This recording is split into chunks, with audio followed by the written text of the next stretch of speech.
So I hope you agree. I think we've got a pretty hot panel here. We've got representations from VCs, from angels, from corporate venturing, and also public-private model as well. So we've got a good spectrum covered. So the objective here is not to get a lot of information over to you. This is the classic elevator pitch where they've got 2 minutes, quite a long elevator, I guess. And the objective is really just to catch your attention and get that 15-minute meeting or get that 1-hour meeting or just get to the next step.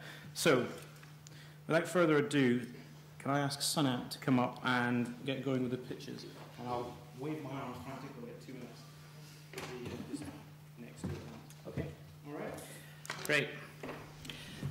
Hi, my name's Andrew Bissell. I'm the CEO of Sunamp. In the last company that I founded, took to exit, we pioneered and dominated a new segment in the global market, which was... that's my timer on my phone interacting with me. Yeah, great. Good idea. We pioneered a new segment. It was in medical imaging. We exited to Barco, who subsequently sold it to Toshiba. Investors did pretty well out of that. I'm trying to think if some of them might be in this room. Possibly. We have now I've gone into starting a new business which is in the area of heat. And you might say, well, why heat?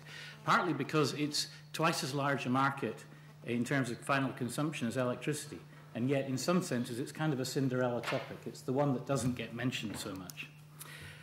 We aren't in, we're in storage, but we're not in storage in the sense of batteries, because that's a hugely capital-intensive and technology-risky area.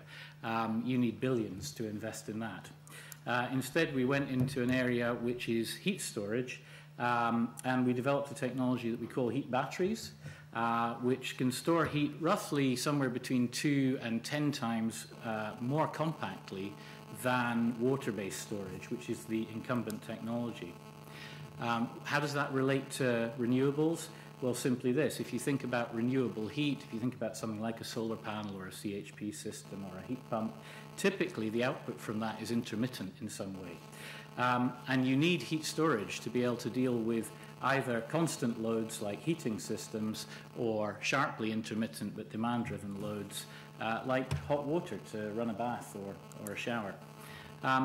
You typically need a lot of space if you're going to put a renewable heat store in. And frankly, who has the space for it and who wants to give up their space? So we have a very compact modular system that's easy to install and can fit lots of places.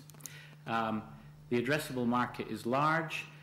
We've built an estimate that suggests there's something like a £5 billion market for renewable heat storage in 2014, and by 2018 twice that. A 1% penetration is obviously a sizable one, and we think based on the reaction we're having from the market that we can potentially do significantly better than that. We're going to raise £2 million during the next 6 months, and if you'd like to talk more about it, I'm here. Thank you.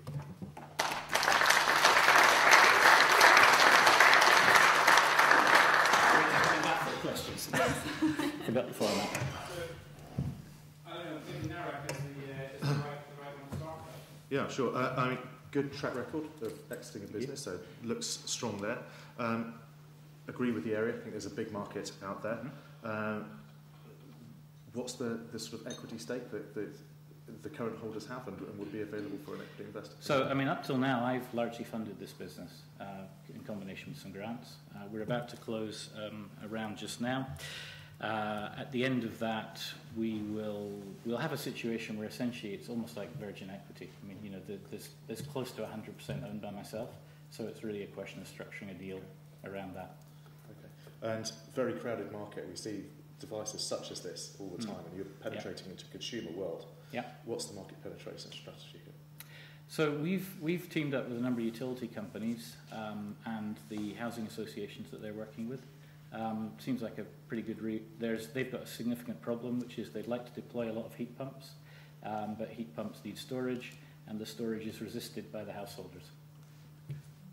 And on that, I've recently been hearing a lot of chat about distributed heating systems. Mm-hmm. So that's perhaps an interesting angle of the market for your product. Yeah, certainly we could potentially interact well with district heating. or district heating could be a competitor. It really depends on the way in which you play it. Okay, that's great. Thank you. Sounds like we should